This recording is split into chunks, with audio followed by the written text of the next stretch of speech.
So, what does everyone plan to do after the battle ends? Good question. I'll probably go back and help Father Ananias with the peace agreement. I guess we'll still be working together. I certainly do hope so. So what about you, sir?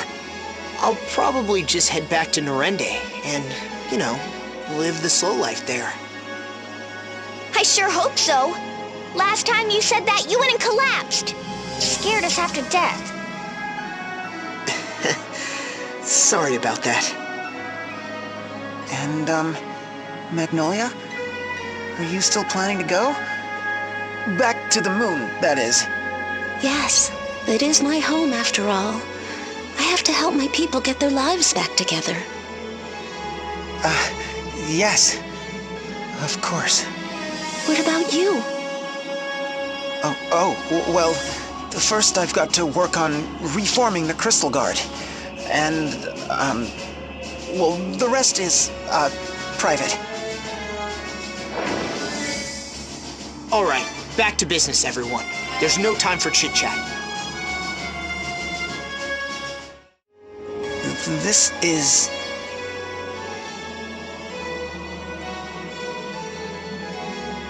Should we ask? I feel kind of bad poking around in his private affairs. My, you are insatiable, my young friends. So tell me, do you believe in fate? Vega and I were reunited the following spring. I had achieved some success as a researcher. Well, at the risk of sounding boastful, considerable success. My superiors, feeling threatened, had me transferred. It was envy, plain and simple. Not yet having the wisdom of years, I sulked and despaired my fate. In a desperate attempt to get back at those I felt had wronged me, I dashed out into the rain with no cover whatsoever. I risked more than simply catching cold. In those times, severe pollution had made the rain acidic. As I trudged along in sodden despair, a woman came dashing after me, umbrella in hand. That was Vega! Yes, she was a colleague at the remote research facility to which I had been transferred. La la vache! How could one not believe in fate? What a remarkable coincidence, I thought. In the small space we shared beneath that umbrella, we finally introduced ourselves.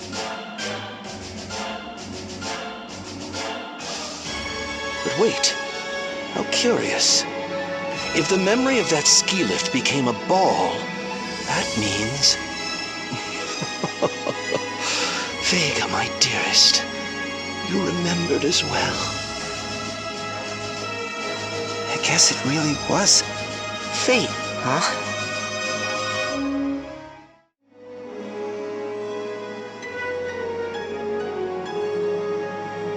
Vega and I got along well, though purely as colleagues at first. And then? Summer is the perfect season for risks and adventures, you know. Or perhaps the heat had just gotten to my head. In either event, that summer I took two great risks I'd never before dared to. The first was to ask her to accompany me to a festival. Quel courage! That's the spirit! The second was when I confessed my feelings to her. Wow, way to go. But how did you work up the courage? Sometimes a man must do what he must. Not that I wasn't nervous the entire time, mind you. Every moment of that night, from the fireworks to our hapless attempts to scoop goldfish, have been indelibly etched into my memory. That this memory has become a ball must mean it was of deep meaning to Vega as well. Goldfish scooping? That sounds strangely familiar. Yeah, didn't someone we know do that?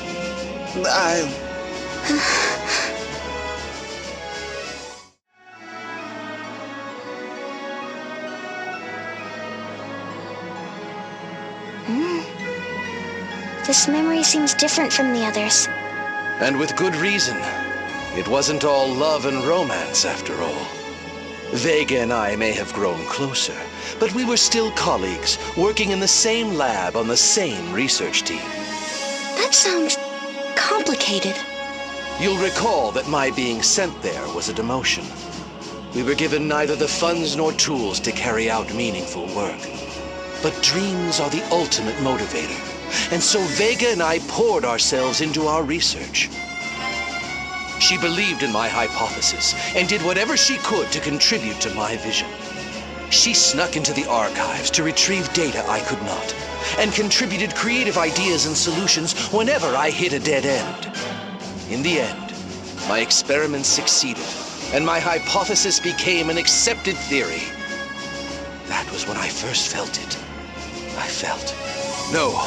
I knew that I could overcome any difficulty if only she were by my side, that I wanted to share a life together. If attraction is gazing into one another's eyes, then true love is setting those eyes on the same shared goal, or so my theory goes. Right! Same goal! Got that, you? You understand, don't you? What are you looking at me for? Do you understand what he means, Magnolia? Bien sûr. I do. All too well. Oh, this is giving me a headache. Oh, look what we have here.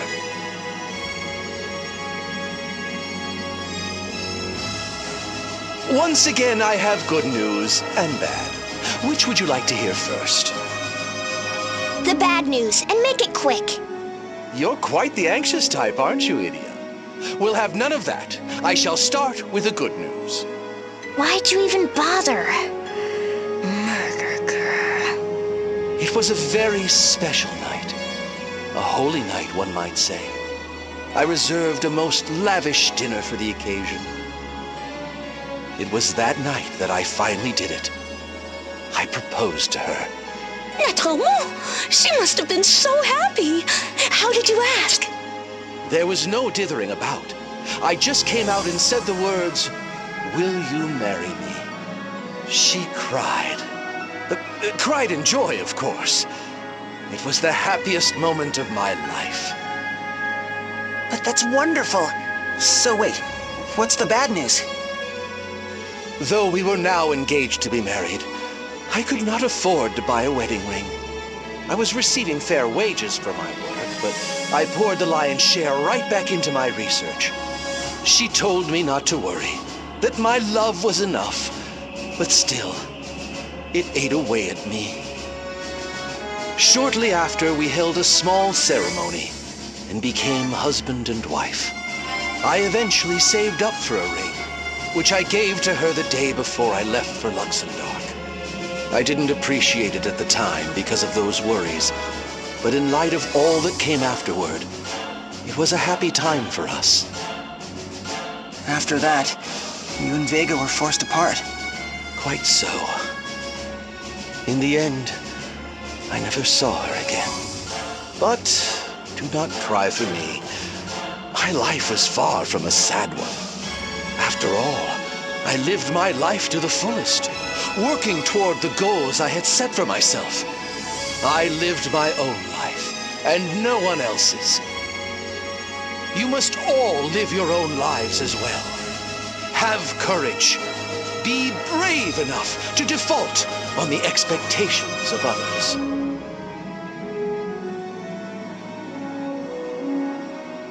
To find the courage to defy the world and live our own lives. Listen, everyone, Altair says he has no regrets, and I believe him. But I'd rather live in a world where his efforts are rewarded. Altair doesn't deserve to have his true love stolen from him by some dark god's meddling. That's right. Let's free Vega from the grip of the false god Providence. Of course! I don't want to see another person forced to live without the one they love. Recommencer avec bravoure. A second chance, if we're only brave enough to seize it. As long as we don't give up, there's always a chance to do things over. Altair, don't give up on Vega yet! Thanks. That was really delicious. You don't want another helping? You're usually on your third by now. Oh, la vache! Did my meal not agree with you? What? No, it was great.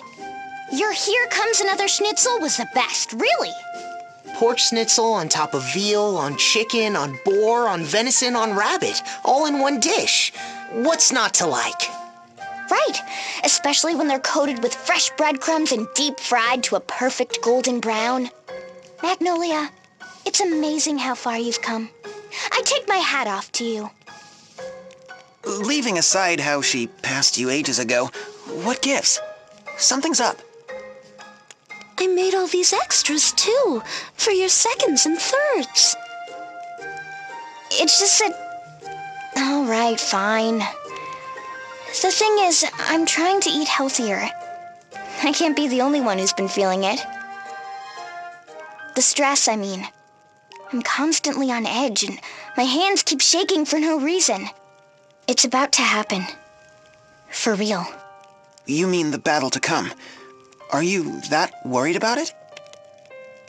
Yes, and you should be too. If we're not fully ready for it... Right, but I'm thinking there's something else on your mind, too. Oh, Tiz, you always see right through me. I've been thinking about Altair's story. Quite a bit, actually. He wanted to see Vega again so much. Enough that his soul has crossed time and space. And I bet Vega felt the same. When I think what it must have been like for them, to be torn apart like that, it's just hard to eat, you know? Tiz, you have Agnes, right? You know what I mean. Yeah, I guess I do. Whoa, see? Yeah, me too. But you have someone too, Idia. Someone you'd cross time and space for. Yeah, I guess you're right. I do, don't I? Idia. So, anyway, what am I gonna do with all this extra schnitzel? Let's wrap them up for now. We can make sandwiches later. Who knows how long this fight is gonna last? Better safe than sorry. Right. Great thinking, sir. Here, we don't want to waste any of this garlic, so let's use that too. I'll donate all my chocolate. What's a sandwich without it? Okay. All set. All right then, everyone, a quick rest, and then we head out.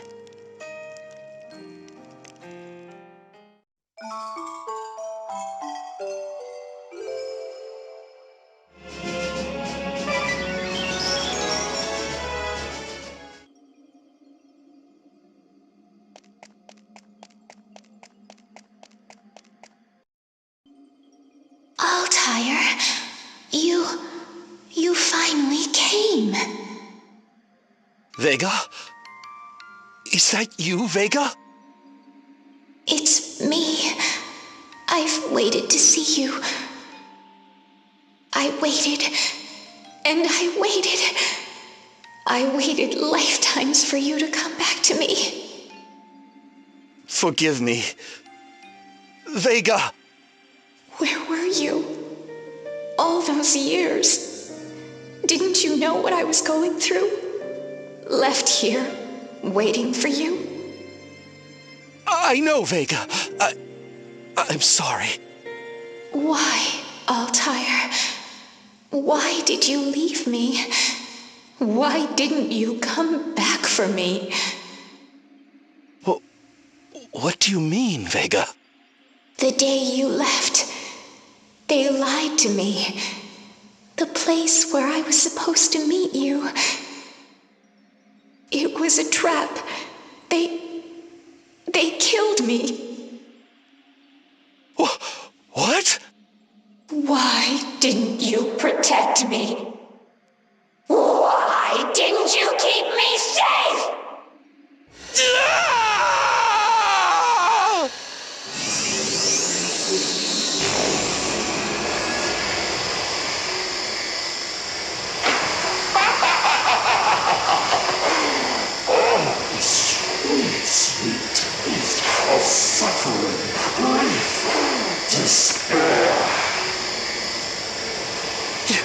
You're...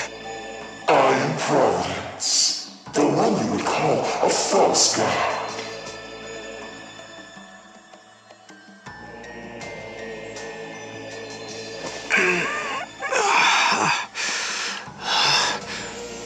Tiz, you're all right!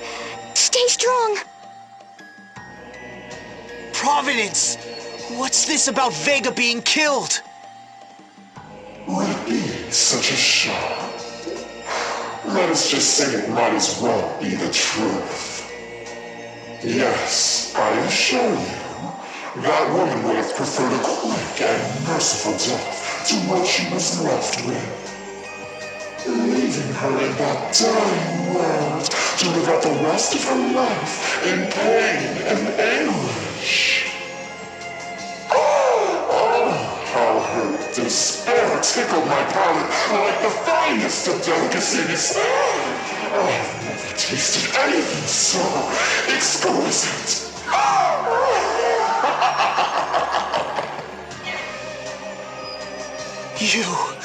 You monster! Your anger is appetizing, mortal. But it is not quite my supper time. Yes, it is true that this woman was crushed under the weight of infinite hopelessness. And yet, even that despair did not purge the last vestiges of that man from her heart.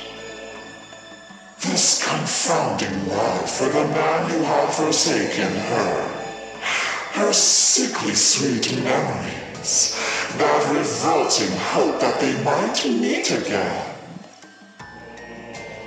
I wonder how I might wipe away those last loathsome remnants, the question niggling in my mind for a few centuries. At last, it came to me. The images I saw within the tatters of her fading soul. Images of a strange, verdant world. I would raise that world, that Luxembourg, to the ground. And I would use her own twisted memories to do it. Her every desire to see her true love would be transformed into a weapon to destroy his new world. How absurd it would be.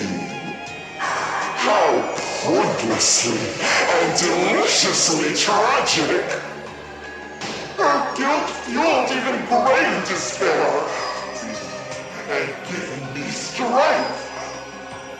Under the gloom of hopelessness, her memories of the past twinkled brighter in the darkness. And the ball that waged war against her lover's world grew all the stronger. My servant Annie sent the monsters forth as I waited and waited and waited. Here, in the celestial realm, I fed on Vega's suffering as the ball did their work. Finally you have come, forging the path between worlds that I have sought for so long. The day of my descent is nigh. I shall drown your pitiful world in despair and swallow it whole! Not if we have anything to say about it! You would deny a god, mortal? Before me, you are little more than insects adrift in the winds of time. We deny you because we are mortal. Our feelings, our lives may mean nothing to a god like you. But for us, our emotions, the memories we create with others, good or bad, this is all we have. I deny your right to claim them for your own. You said it, you! Look! I don't care if you call yourself a god or an immortal or whatever! I'm done letting you use the hearts of our friends as your personal plaything! We're gonna send you flying to the edge of time and space! Altair has been with me all this time. His pain, his hurt, I felt as my own. He might be goofy on the surface, like a cantaloupe, but inside is a sweet and sensitive soul. He suffered long enough, Providence. It ends today. I've learned so many things on this journey, but the most important lesson of all is this. Nothing is ever hopeless. It's never too late. You're never too weak to fight for what you truly believe in. I believe in a world ruled by hope, not despair. And thanks to my friends, I have the courage to fight for it. Do you now? Ah, humans, you are creatures of such light. The light. It hurts my eyes. And now, I shall snuff it out once and for all!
You are stubborn for insects.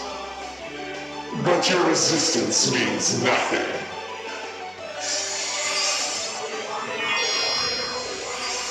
Give me a break! This woman's sorrow and despair, it knows no bounds. The more I consume, the more it gushes forth to me. Her tears, her terror give me strength that none can stand against me. Quelle horreur! Vega! Forgive me! Vega! Altair, is that you? What? It's me, Vega! It's your Altair! That voice. It really is you. I waited for you for so long. Enough, Vega! Listen to me! I finished the compass, everything that we dreamed of! At last, our dreams will become reality. We can make them all happen now! Our dreams.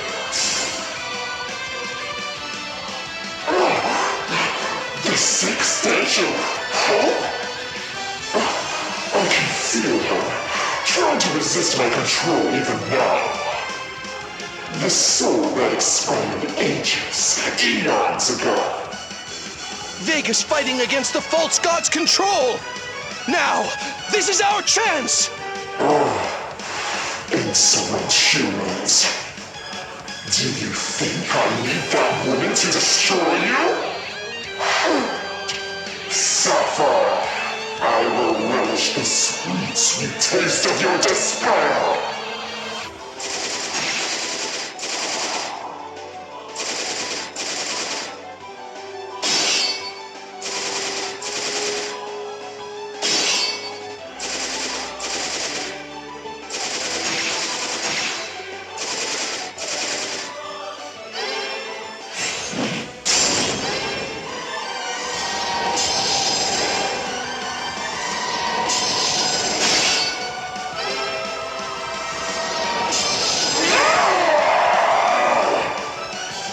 This cannot be!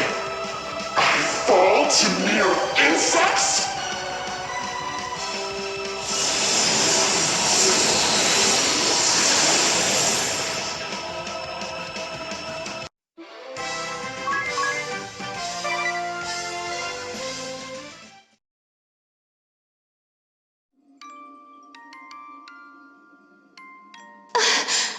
Altair! Vega!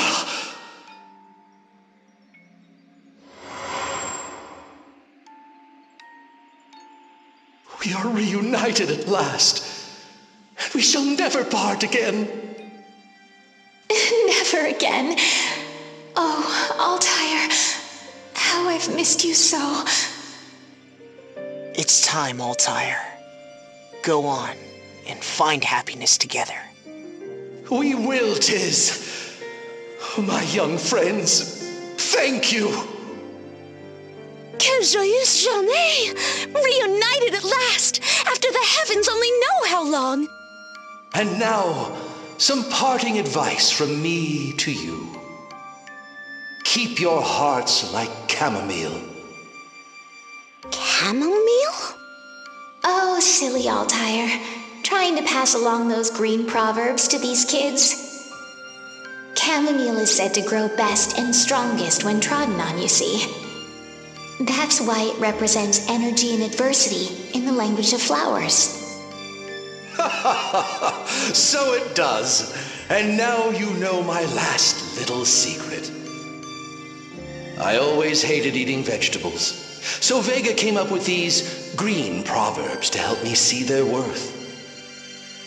So take them to heart and eat your vegetables. You're one to talk. In fact, I ate more than my share of vegetables since coming to Luxembourg, to remind myself of you. Altair, You. Your feelings are strong and true. Do not let them go unspoken. We'll miss you. And I will watch from the far side of the universe as you rebuild your homeworld, Magnolia. Good luck, Altair. And to you, Idia. Run straight to him, the man who has been waiting for you all this time.